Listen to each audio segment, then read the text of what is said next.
السلام عليكم، اهلين وسهلين. كيف الحال؟ كيف الاحوال؟ ان شاء الله تكونوا بخير وعلى خير.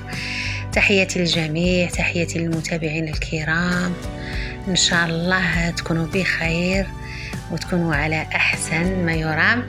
وراكم تشوفوا هنا في الحصان كيفاش رانا مشطوله.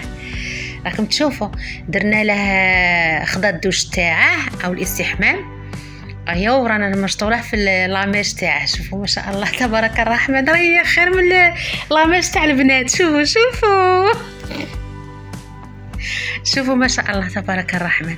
بصح على بالكم بلي هو في هذه اللحظه من مشطنا له تقلق، لانه هو يبغى من عادته يبغي الشعر تاعه كيما نقولوا شعره طايح على عينيه، طايح على وجهه، ما يبغيش يكون مشدود.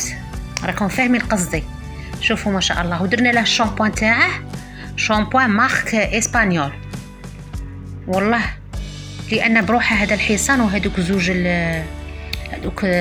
هذاك الانثى الاسود والذكر الاسود، هذوك تاني ماركه اسبانيه نوعيه تاعهم. ان شاء الله غير يعجبكم لا فيديو. شوفوا كيفاش راه يحرك في شعره. لاماش هذيك ما بغاش يخليها كيما نقولوا